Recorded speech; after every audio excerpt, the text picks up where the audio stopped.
서기관은 문서를 기록하고 관리하는 직무를 담당한 사람이다. 저는 이 설명을 보고 깨달았어요. 여러분, 우리는 천국의 서기관이 되어야 합니다. 하나님의 말씀을 있는 그대로 적는 서기관이 되어야 합니다. 듣고 싶은 것만 듣고 읽고 싶은 것만 읽는 것이 아니라, 하나님의 말씀을 빼거나 보태는 것이 아니라 말씀 그대로에 따라 내 삶을 들여다보는 그런 천국의 서기관이 되어야 합니다. 그래서 우리에게 큐티하는 것이 중요한 거예요. 주님의 말씀을 듣는 방법이 큐티입니다. 큐티를 통해 말씀을 듣고 말씀으로 내 삶을 들여다보고 내 자신을 비춰보고 적용한 것을 적으시는 도전을 해보세요. 그것이 오늘 주님께서 베드로에게 예수의 말을 들어라 라는 주님의 말씀과 동일한 의미예요.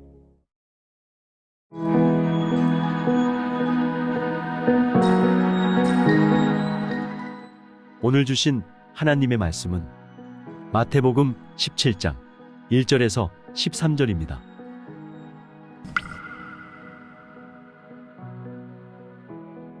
엿새 후에 예수께서 베드로와 야고보와 그 형제 요한을 데리시고 따로 높은 산에 올라가셨더니 그들 앞에서 변형되사 그 얼굴이 해같이 빛나며 옷이 빛과 같이 휘어졌더라. 그때에 모세와 엘리야가 예수와 더불어 말하는 것이 그들에게 보이거늘 베드로가 예수께 여쭈어 이르되 주여, 우리가 여기 있는 것이 좋사오니 만일 주께서 원하시면 내가 여기서 초막 셋을 짓되 하나는 주님을 위하여, 하나는 모세를 위하여, 하나는 엘리야를 위하여 하리이다. 말할 때에 호련히 빛난 구름이 그들을 덮으며 구름 속에서 소리가 나서 이르시되 이는 내 사랑하는 아들이요 내 기뻐하는 자니 너희는 그의 말을 들으라 하시는지라. 제자들이 듣고 엎드려 심히 두려워하니 예수께서 나와 그들에게 손을 대시며 이르시되 일어나라, 두려워하지 말라 하시니 제자들이 눈을 들고 보매 오직 예수 외에는 아무도 보이지 아니하더라. 그들이 산에서 내려올 때 예수께서 명하여 이르시되 인자가 죽은 자 가운데서 살아나기 전에는 본 것을 아무에게도 이르지 말라 하시니 제자들이 물어 이르되 그러면 어찌하여 서기관들이 엘리야가 먼저 와야 하리라 하나이까?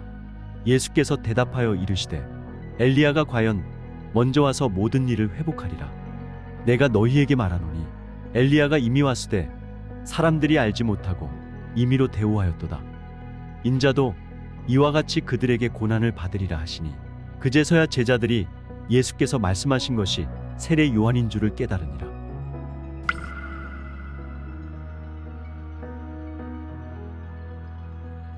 이 말씀은 오늘 우리에게 주시는 살아계신 하나님의 말씀입니다.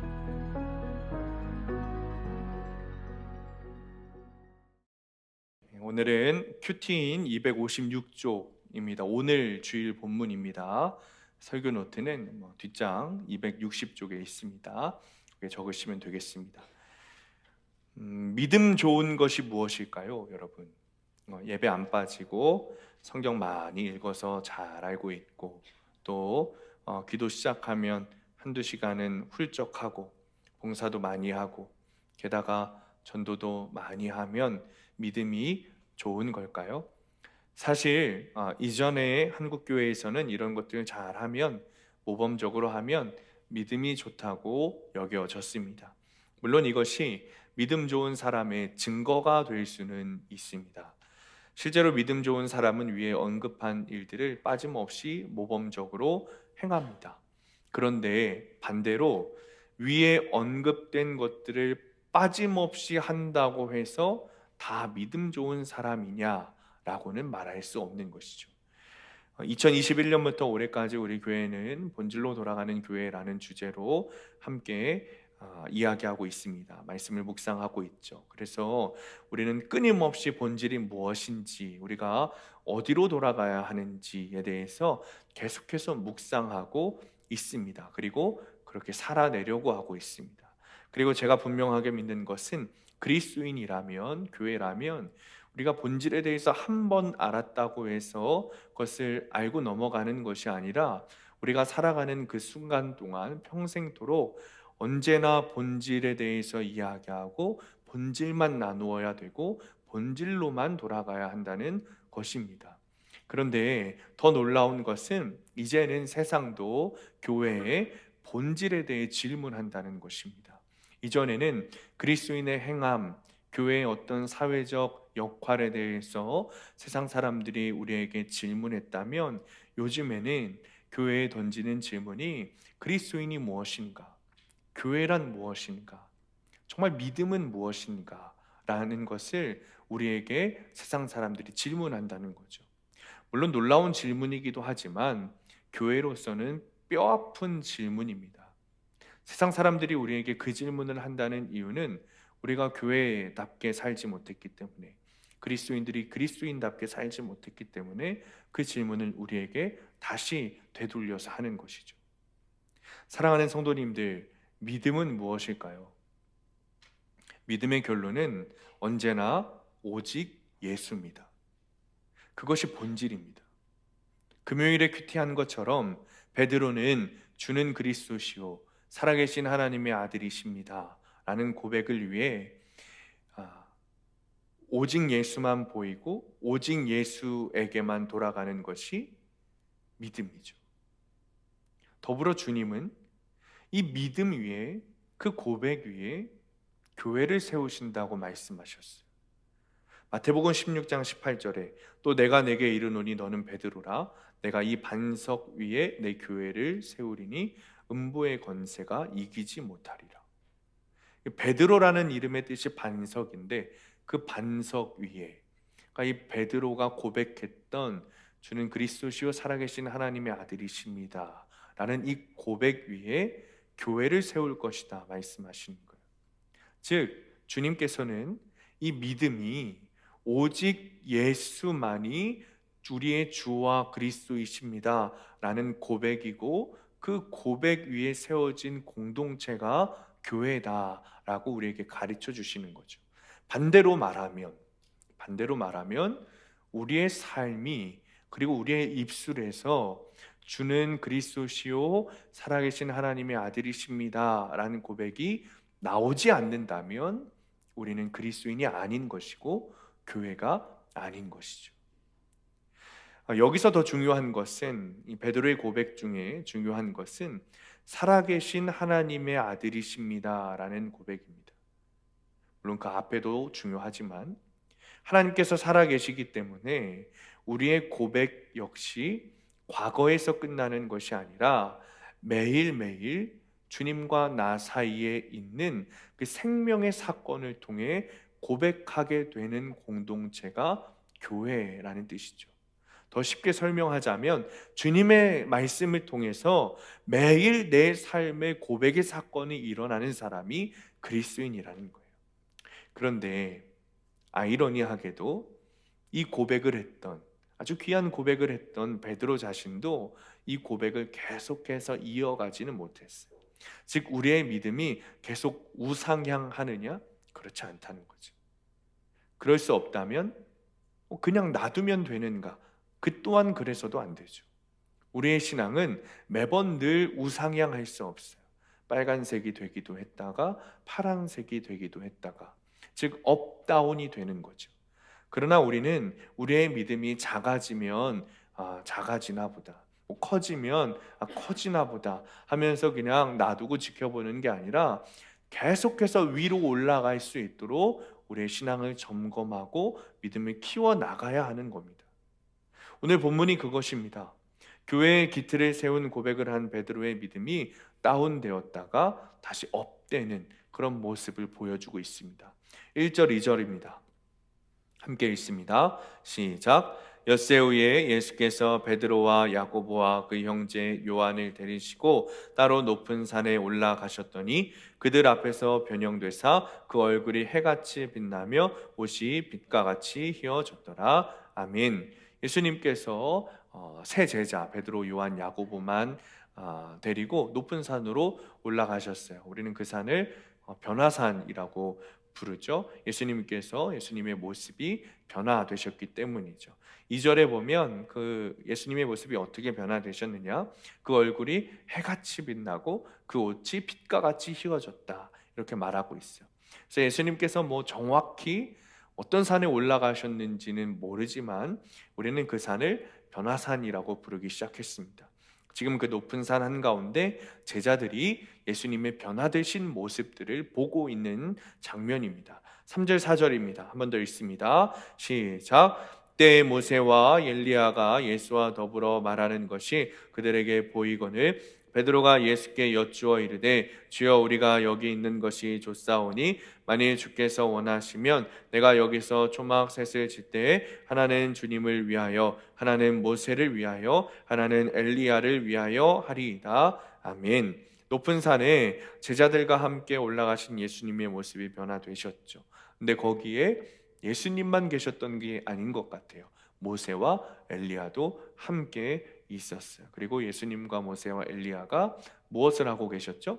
대화를 나누고 계셨어요. 우리는 늘 이 본문 가운데서 예수님께서 영광스럽게 변모된 모습만 집중합니다. 그런데 실은 우리가 정말 주목해야 할 것은 이 세 분의 대화죠. 예수님과 모세와 엘리야가 어떤 이야기를 했는가, 어떤 대화를 했는가가 실은 우리에게는 더 중요한 거예요.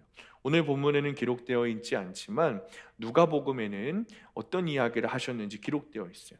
누가복음 9장 30절, 31절 제가 읽겠습니다. 문득 두 사람이 예수와 함께 말하니 이는 모세와 엘리야라. 영광 중에 나타나서 장차 예수께서 예루살렘에서 별세하실 것을 말할세.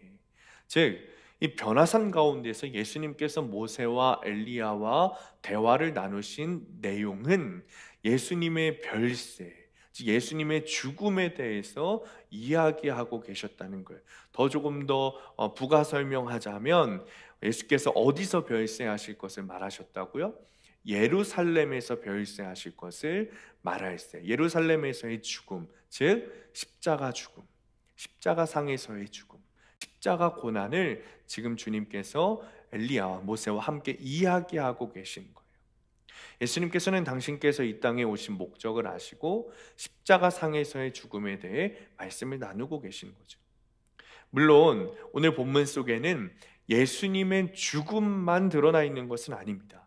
예수님께서 변화되신 놀라운 영광도 우리에게 동시에 보여주고 있죠. 다시 말하면 종합해서 해석해 보면 변화산 가운데의 사건, 즉 예수님께서 변화되신, 아름답게 영광스럽게 변화되신 이 사건은 십자가의 죽음이 고난이 아니라 영광이라는 사실을 제자들에게 보여주고 계신 거예요. 그리고 이것이 우리 교회가 가져야 하는 사명이고 본질이라는 것이죠. 교회는 분명 영광과 함께 고난이 함께 있습니다.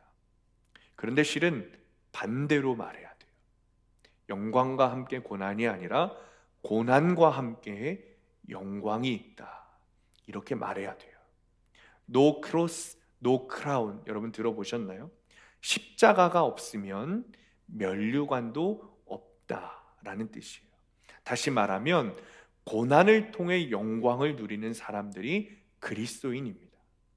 세상 사람들은 죽음을 고난이라고 생각하고 영광으로 여기지 못하지만 우리는, 교회는 죽음을 통해, 고난을 통해 영광을 누리는 사람들입니다.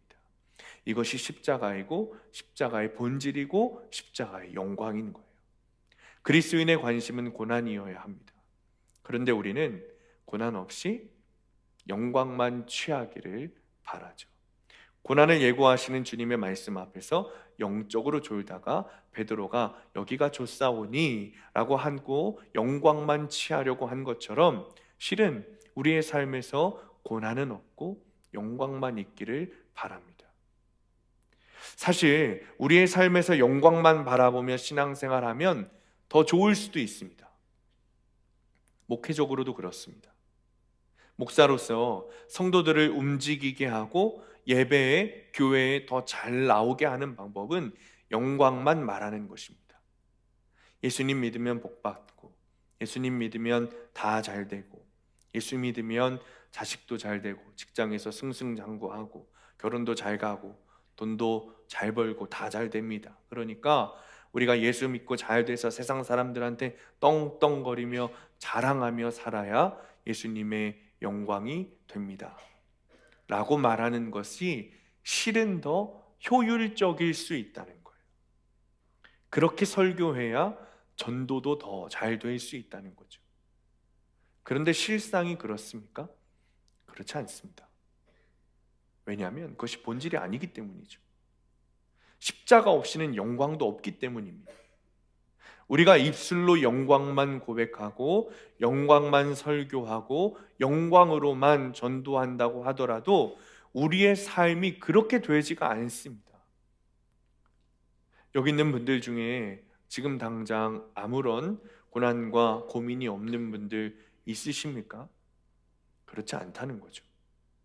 이렇게 현세의 축복, 이 세상에서의 영광만 바라는 신앙으로는 우리 상황 가운데 있는 고난, 우리 삶 가운데 있는 여러 가지 어려움들이 해석되지 않아요. 어떤 성도님들은 이렇게 말하실 수 있죠. 목사님, 성경에는 염려하지 말라고 했는데요. 우리가 고난에 대해서 이야기하는 것은 우리의 염려를 드러내는 반증 아닙니까? 이렇게 물어보실 수도 있어요. 그런데 아니에요. 오히려 반대죠. 제가 설명해 드릴게요. 십자가 없는 영광만 바라보고 현세의 축복만 바라보는 이런 신앙이 계속되면 성도들에게 고난이 닥쳤을 때 굉장히 두려워하게 돼요. 오히려 더 염려하게 돼요. 고난을 죄의식으로만 바라보게 되거든요. 내 삶에 조금이라도 어려움이 찾아오고 조금이라도 그 작은 고난이 찾아오면 내가 뭐 잘못했나? 내가 무슨 죄를 지어서 하나님이 나를 심판하시나? 내가 벌을 받는 건가? 이렇게 두려워하게 되는 거죠. 물론 여러분, 나에게 찾아온 고난이 하나님과 우리 사이의 관계가 막혀서 하나님과 우리 사이의 관계에 문제가 있기 때문에 주님께서 주시는 고난이 있습니다. 그때 우리가 정말 십자가 고난, 죽음의 영광에 대해서 고민하지 않고 묵상하지 않고 오직 현세의 축복, 영광만 바라보는 신앙만 가지고 있다면 우리는 우리에게 찾아온 그 고난과 어려움을 절대 해석할 수 없어요. 그런 신앙만 가지고 있다면 교회에서는 그 고난을 수용할 수 있는 힘이 없습니다. 그런 신앙은 물론 신앙이라고 할 수도 없지만 어쨌든 현세의 영광만 바라보는 신앙은 고난이라는 것을 성경적으로 해석하는 것이 아니라 굉장히 두려운 것으로만 보고 내 안에 작용하는 죄의식 또는 사탄의 계략으로 판단하게 되는 거예요. 야, 네가 죄지어서 하나님한테 벌 받는 거야. 네가 과거에 저질렀던 그 죄 때문에 네 삶이 지금 그런 거야. 너는 더 이상 용서받을 수 없어. 하나님 벌하신 거야. 이렇게 사탄이 참소하는 것에 우리가 속아 넘어가서 당하고 마는 것이죠. 그러나 성경은 우리에게 그렇게 가르치지 않아요. 성경은 가난과 질병과 고통에도 불구하고 그 고난을 통해서 예수님 붙잡고 예수님만 의지하며 살아가면 복이 있다고 우리에게 가르칩니다. 박해를 당하는 자에게 복이 있다. 핍박당하는 자에게 복이 있다. 주님께서 말씀하셨어요. 즉 그리스도를 따라 살아갈 때 찾아오는 핍박, 어려움, 고난을 당하는 일이 그리스도인에게는 실은 너무 자연스러운 것이라는 거죠. 신사참배를 거부하다가 순교하신 주기철 목사님, 여러분 잘 아시죠? 1944년 4월 주기철 목사님의 아내이신 오정모 사모님은 주기철 목사님을 마지막으로 면회했습니다. 그때 주기철 목사님께서 오정모 사모님에게 이렇게 말씀하셨대요. 여보, 당신이 끓여주는 그 따끈한 숭늉 한 그릇 먹고 싶소. 그런데 오정모 사모님은 혹여나 주기철 목사님의 마음이 약해질까 단호하게 이렇게 말씀하셨습니다. 목사님이 순교를 하셔야 조선교회가 살 수 있습니다. 여러분 잘 들으시기 바랍니다. 이 사실을 분명히 아셔야 돼요. 주님께서 우리를 찾아오실 때에 반드시 십자가를 통해서 찾아오십니다. 이렇게 물으실 수도 있죠. 주님 좋은 분인데 왜 십자가를 통해서, 고난을 통해서 찾아오십니까? 여러분, 십자가가 가장 좋은 것이기 때문에 그렇습니다. 그 십자가 영광이 이 땅에서 가장 영광스럽고 가장 좋은 것이기 때문에 주님께서 우리를 찾아오실 때는 언제나 항상 십자가를 통해서 찾아오신다는 거예요. 그 십자가에 참여하는 것이 그리스도인이 취할 수 있는 가장 큰 영광입니다. 뿐만 아니라 그 어떤 것보다 놀라운 것이 십자가의 영광이죠. 실은 십자가의 영광 가운데 우리가 참여했다라는 말을 하는 사람은 그 삶의 그 손에, 그 두 손에 쥐고 있는 것이 아무것도 없을 수도 있습니다. 그러나 십자가에 참여했다는 것은 내 두 손에, 내 삶에 내 두 손에 아무것도 없을지라도 예수를 가졌다, 내 안에 예수가 계시다 라는 뜻이기 때문에 그 어떤 것보다 귀한 것을 차지한 사람으로 이 땅에서 살아갈 수 있는 것입니다. 자, 적용 질문입니다. 십자가 고난을 이야기하시는 예수님의 말씀은 무시하고 영광만 취하고 싶어 하진 않습니까? 여러분, 베드로가 변화산에서 예수님이 변모되시는 그 아름다운 장면을 목격하고 얼마나 영광스러웠을까요? 우리의 생각으로 그 상황 가운데서 모든 영광과 경배와 찬양을 주님께 올려드릴 수밖에 없었을 겁니다. 그런데 정말 아이러니하게도 이때, 이 순간에 예수님께서 변모하셨던 이 영광스러운 순간에 베드로의 믿음 없음을 드러냅니다. 4절 5절입니다. 우리 함께 읽습니다. 시작. 베드로가 예수께 여쭈어 이르되 주여 우리가 여기 있는 것이 좋사오니 만일 주께서 원하시면 내가 여기서 초막 셋을 짓되 하나는 주님을 위하여 하나는 모세를 위하여 하나는 엘리야를 위하여 하리이다. 말할 때에 호련히 빛난 구름이 그들을 덮으며 구름 속에서 소리가 나서 이르시되 이는 내 사랑하는 아들이요 내 기뻐하는 자니 너희는 그의 말을 들으라 하시는지라. 아멘. 베드로가 이 장면을 보면서 아무래도 너무 좋았던 것 같아요. 주님, 우리가 여기 있는 게 좋겠습니다. 제가 초막 셋을 짓겠습니다. 하나는 주님, 하나는 모세, 하나는 엘리야가 살면서 우리 같이 여기서 다 같이 살았으면 좋겠습니다. 주님, 너무너무 행복해요. 참 기특한 생각이죠. 세상의 생각으로 보면 참 기특한 생각이에요. 그런데 여러분 기억하세요. 신앙에는 항상 이 기특한 생각이 문제입니다. 내가 하는 기특한 생각은 중요하지 않습니다.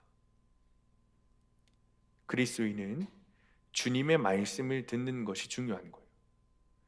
주님의 말씀을 듣고 그 말씀에 순종하는 것이 중요하지, 내 생각대로 기특한 생각을 하는 것은 중요하지 않아요.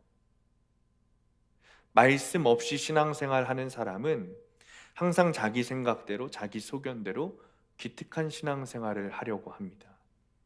그러나 그리스도인은 말씀 없이 기특한 생각이 아니라 철저하게 주님의 말씀을 듣고 주님의 말씀에 순종하는 신앙생활을 해야 합니다.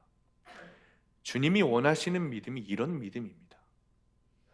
우리 생각대로, 우리 소견에 옳은 대로 기특한 생각을 하는 게 아니라 주님 말씀에 그저 순종하는 믿음을 원하십니다. 그러자 이 베드로 역시 예수님의 말씀을 듣고 뭔가 주님의 말씀에 순종하려는 것이 아니라 그저 자기 기특한 생각에 초막을 짓고자 했어요. 그러자 하늘에서 빛나는 구름이 제자들을 쫙 덮는 거예요. 이 말씀은 하나님의 영광이 제자들을 덮었다, 그런 뜻이 아니에요. 주님과 제자들 사이를 구름으로 격리시키셨다는 거예요. 나누셨다는 거예요. 베드로가 계속해서 신나게 말을 하죠. 주님 너무 좋아요. 초막 셋을 짓고 어떻게 저떻게 이렇게 살면 좋겠어요. 막 이렇게 신나게 말을 하는데 그 말을 탁 가로막으시는 거예요. 구름으로. 그리고 하늘의 음성이 들리기 시작하죠. 이는 내 사랑하는 아들이다. 내가 기뻐하는 자니 너희는 그의 말을 들으라. 하나님의 음성이 베드로에게 들립니다. 그리고 이렇게 말씀하세요. 너희는 그의 말을 들으라. 지금 베드로가 예수님의 말씀을 듣고 있지 않다는 거예요. 베드로가 예수님에 대해 기특한 말을 하고는 있습니다만 지금 그가 해야 하는 일은 자기가 할 말을 해야 하는 것이 아니라 예수님의 말씀을 들어야 되는 겁니다. 다시 말하면 지금 예수님께서 당신의 예루살렘에서의 고난, 죽음에 대해서 말씀하실 때 그 말씀하시는 것을 베드로가 들어야 된다는 거예요. 근데 그 말은 안 듣고 자꾸 자기 할 말만 하는 거예요. 자기 할 말만. 우리도 그럴 때가 너무 많죠. 주님의 말씀을 듣고자 해야 되는데 우리 말을 할 때가 너무 많아요. 우리가 큐티를 하면서도 똑같아요. 큐티하는 이유가 우리가 주님의 말씀을 듣기 위해서 아닙니까? 만약 오늘 본문으로 큐티했다면 주님이 내가 내 할 말만 했던 것을 회개하게 하시는구나.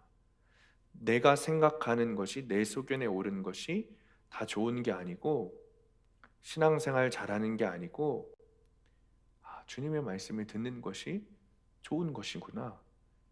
주님이 내 말만 하는 죄를 또 보게 하시는구나. 회개하고 말을 줄이고 주님의 말씀을 경청하는 데 더 힘써야겠구나. 이렇게 큐티해야 돼요. 그런데 큐티를 통해서도 내 말만 하려고 하는 사람이 있어요. 이렇게 큐티하죠. 주님, 내가 이것도 잘하고 저것도 잘하고 몇십 년 신앙생활 해가지고 베드로, 야고보, 요한처럼 특별히 세 사람을 불러서 산에 데리고 가신 것처럼 나를 데리고 가셨나 봅니다. 그래서 주님께서 주님이 변화되는 모습을 보게 하셨군요. 주님 감사합니다.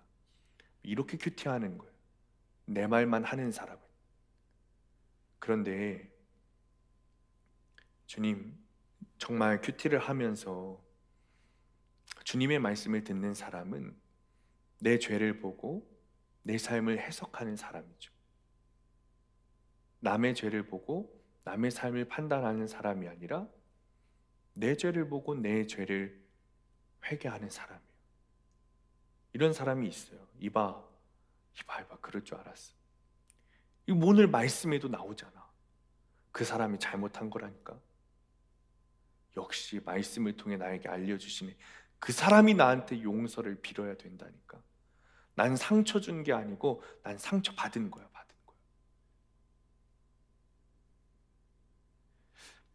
그러나 주님이 말씀하시기를 내 입은 닫고 주님의 말씀을 들으라 하십니다.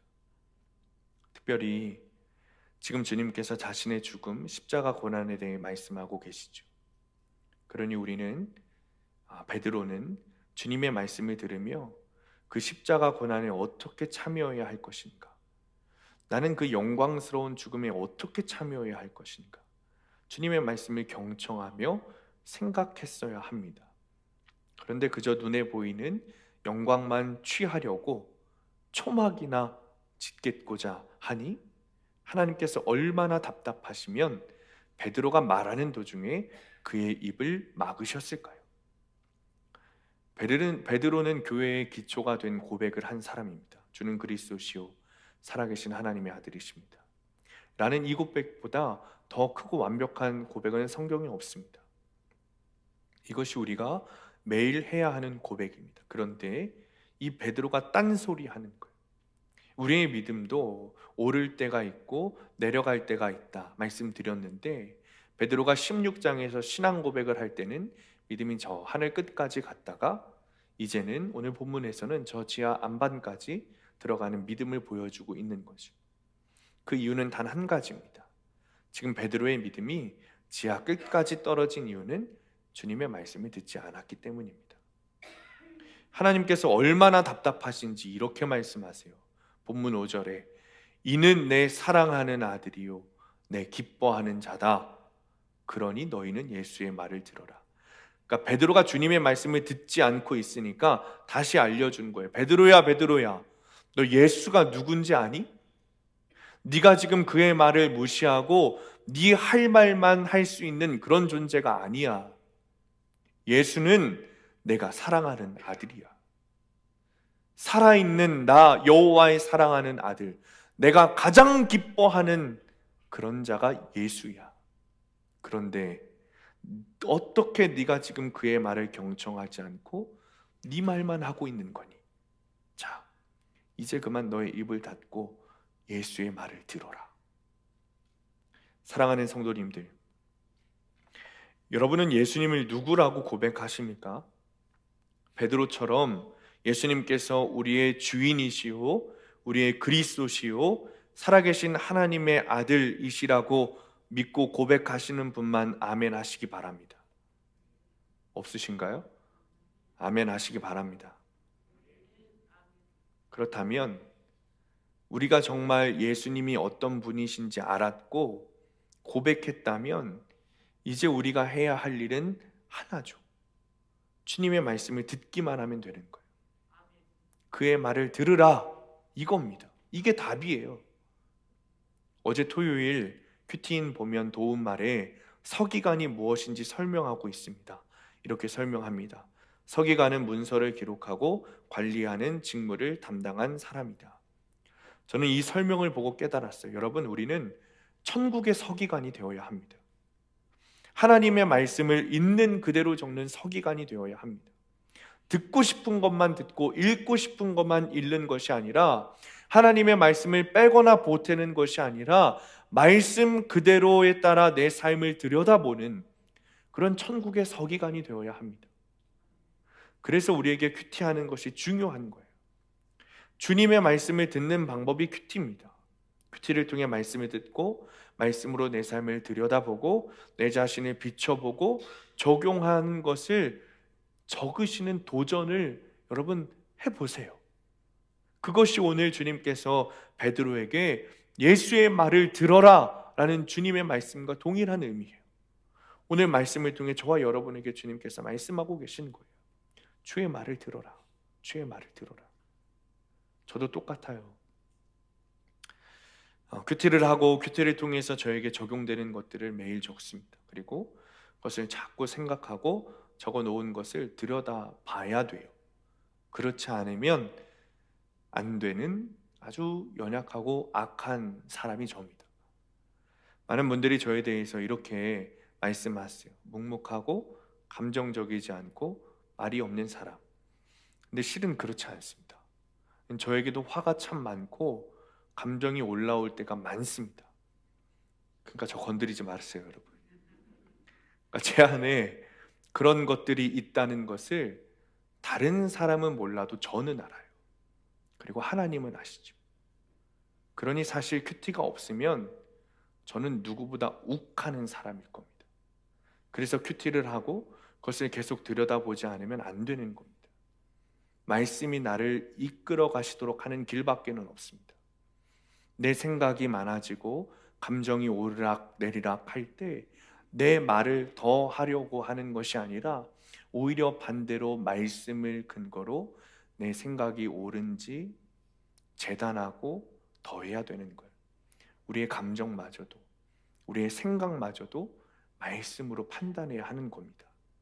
초신자들이 교회에 와서 상처받는 것이 기존 교인들의 말 때문이라고 말합니다. 초신자들은 교회에 그리고 그리스도인들에게 기대하는 것들이 있습니다. 그래서 교회에 온 거예요. 자기 발로. 그 중에 하나가 사랑의 언어를 사용하는 겁니다. 그런데 정말 많은 그리스도인들이 이 말을 참 많이 하죠. 난 성격이 원래 그래. 하고 싶은 말은 해야 되는 성격이야. 그러면서 해야 할 말, 안 해야 할 말을 다 하는 거예요. 그러니까 초신자들이 교회에 왔다가 예수 믿는 사람이 그래도 돼? 라고 생각하고 다시 나가버리는 거죠. 그러니 우리는 계속해서 큐티하면서 나의 인격, 나의 성격, 나의 자아가 나를 다스리는 것이 아니라 예수님의 말씀이 나를 다스리고 예수님의 말씀이 나를 이끌어 가시도록 해야 하는 겁니다. 물론 우리는 연약한 존재이기 때문에 베드로처럼 왔다 갔다 오르락 내리락 할 수 있어요. 그러나 분명한 것은 주 안에서 사람은 변한다는 겁니다. 주 안에서 사람은 변한다는 거예요. 큐티하는 사람은 오르락 내리락 왔다 갔다 하는 그 폭이 적어요. 작아. 그리고 그 주기가 길어요. 이렇게 예수님의 말씀을 듣는 자의 결론, 그 결론이 무엇인지 아십니까? 6절에서 8절입니다. 우리 함께 읽습니다. 6절에서 8절 시작. 제자들이 듣고 엎드려 심히 두려워하니 예수께서 나와 그들에게 손을 대시며 이르시되 일어나라 두려워하지 말라 하시니 제자들이 눈을 들고 보매 오직 예수 외에는 아무도 보이지 아니하더라. 아멘. 6절에 주님을 두려워하게 되죠. 주님을 경외하는 거예요. 그리고 7절에 예수님의 만져주심을 경험하고 8절에 눈을 들어 보는데 어떻게 됩니까, 여러분? 오직 예수만 보이게 되는 겁니다. 영어 성경에 이렇게 기록하죠. Only Jesus. 오직 예수만 보이게 되는 거예요. 이 일은 순차적으로 일어나지만 동시에 한 번에 일어나는 일입니다. 예수님의 말씀이 들리기 시작하면 주님을 경외하게 되고 주님의 사랑으로 나를 만져주심을 느끼게 되고 결국 오직 주님만 보이게 되는 일이 한순간에 일어나요. 이것이 주님의 말씀을 통해 일하시는 하나님의 역사하심입니다. 사랑하는 성도님들, 여러분들에게 오직 예수만 보이십니까? 오직 예수면 충분하십니까? 여러분에게 가장 중요한 것이 정말 예수 그리스도 맞습니까? 자, 구속사 큐티를 하면서 제가 가장 크게 깨달은 것 중에 하나가 이거예요. 말씀을 들으면 들을수록, 큐티를 하면 할수록 오직 예수가 중요하다라는 것이 내 안에 확신으로 가득 차게 돼요. 예수 아니면 살 수 없는 존재가 되는 것이 그리스도인이구나 라는 확신이 내 안에 분명해지게 됩니다. 물론 저 역시 여전히 연약하고 악한 죄인이기 때문에 그렇게 사는 것이 여전히 어렵고 자주 무너지지만 제 안에 오직 예수, 나에게 가장 중요한 것은 오직 예수 그리스도라는 사실은 분명한 확신으로 있습니다. 그리고 이것은 저에게만 있는 것이 아니라 예수님의 말씀을 듣는 사람, 예수님의 말씀이 들리는 사람에게는 공통적으로 생기는 확신입니다. 이렇게 믿음이 오락가락하던 베드로가 예수님의 말씀이 들리고 오직 예수만 바라보게 되자 그의 삶이 완전하게 변했어요. 베드로 후서 1장 20절 21절 말씀입니다. 우리 함께 읽을까요? 앞에 있습니다. 시작. 먼저 알 것은 성경의 모든 예언은 사사로이 풀 것이 아니니 예언은 언제든지 사람의 뜻으로 낸 것이 아니요 오직 성령의 감동하심을 받은 사람들이 하나님께 받아 말한 것임이라. 아멘. 주님의 말을 그렇게 무시하고 듣지 않던 베드로가 주님의 말씀이 가장 중요하다고 우리에게 설교하고 있는 거예요. 베드로후서 1장 20절 21절 읽었는데 1장 16절부터 19절까지가 어떤 내용이냐면 지금 오늘 본문의 내용이에요. 자신이 변화산 사건에서 예수님이 변모되신 사건을 보았다, 이렇게 증거하는 내용이거든요. 그러면서 20절 21절을 말씀하는 거예요. 내가 눈으로 보았지만 더 중요한 확실한 예언이 있다. 그것이 무엇이냐면 성경이다. 왜냐하면 이 성경은 성령님께서 사람을 통해 우리에게 주신 하나님의 말씀이기 때문이다. 주님이 하시는 말씀은 듣지 않고 자기 할 말만 그렇게 하던 베드로가 하는 고백입니다. 주님의 말씀이 들리고 주님의 말씀을 듣게 되면 이렇게 변하는 거예요. 사랑하는 성도님들, 주님의 말씀은 영원합니다. 주님의 말씀은 진리이기 때문이죠. 진리가 아닌 것은 다 사라지게 되어 있어요. 오늘도 우리가 읽고 있는 이 성경이 증언해주고 있어요. 모든 것이 다 사라졌고 사라질 것이지만 주님의 말씀은 사라지지 않습니다. 주님의 말씀이 진리이고 본질이기 때문이죠. 주님의 말씀을 들으시기 바랍니다. 그리고 주님의 말씀을 통해 본질로 돌아가는 교회, 본질로 돌아가는 성도가 되어서 아무것도 보이지 않고 오직 예수 그리스도만 바라보게 되시기를 바랍니다. 적용 질문입니다. 내가 입을 닫아야 할 나의 옳은 소견과 주장은 무엇입니까? 주님의 말씀을 듣기 위해 적용해야 할 것은 무엇입니까? 말씀을 마칩니다. 주님의 말씀을 들으시기 바랍니다. 주님의 말씀은 현세의 영광을 말씀하지 않으시고 십자가 고난의 영광을 말씀하십니다. 그러나 그것이 참된 영광입니다. 고난 가운데 우리를 진정으로 만져주시는 말씀입니다. 그리고 우리로 하여금 오직 예수님만 보이게 합니다. 이번 한 주간도 여러분의 고난과 어려움을 능히 뚫으시는 주님의 음성을 듣고 오직 주님만 바라보며 걷게 되는 복된 한 주간 되시기를 간절히 축원합니다. 말할 때 호련히 빛난 구름이 그들을 덮으며 구름 속에서 소리가 나서 이르시되 이는 내 사랑하는 아들이요 내 기뻐하는 자니 너희는 그의 말을 들으라 하시는지라. 주님, 우리의 신앙이 본질로 돌아가기 원합니다. 눈에 보이는 것에만 취하여 살아가는 신앙이 아니라 본질이신 십자가로 돌아가게 하여 주옵소서.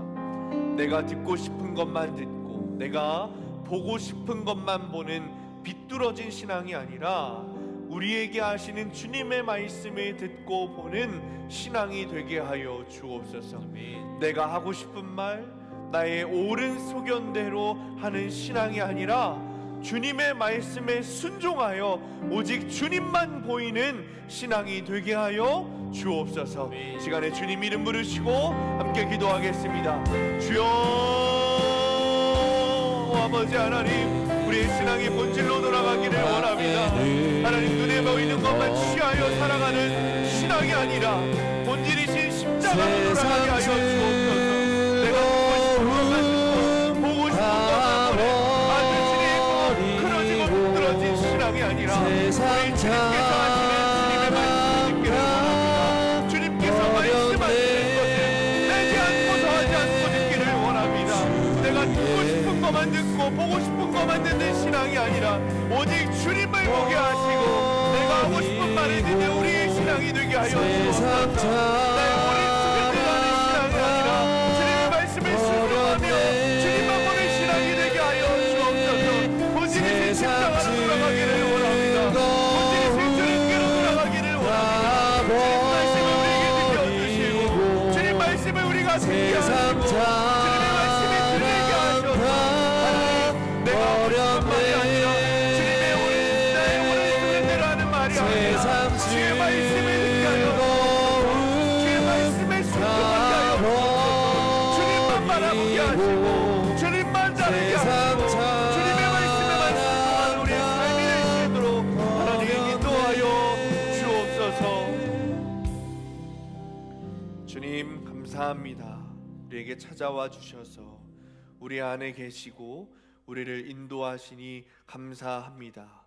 주님께서는 우리의 주인 되시고 우리의 구원자 되십니다. 이것이 우리의 평생의 고백이 되기를 원합니다. 그럼에도 눈에 보이는 것에만 집착했던 우리의 모습을 회개하오니 용서하여 주옵소서.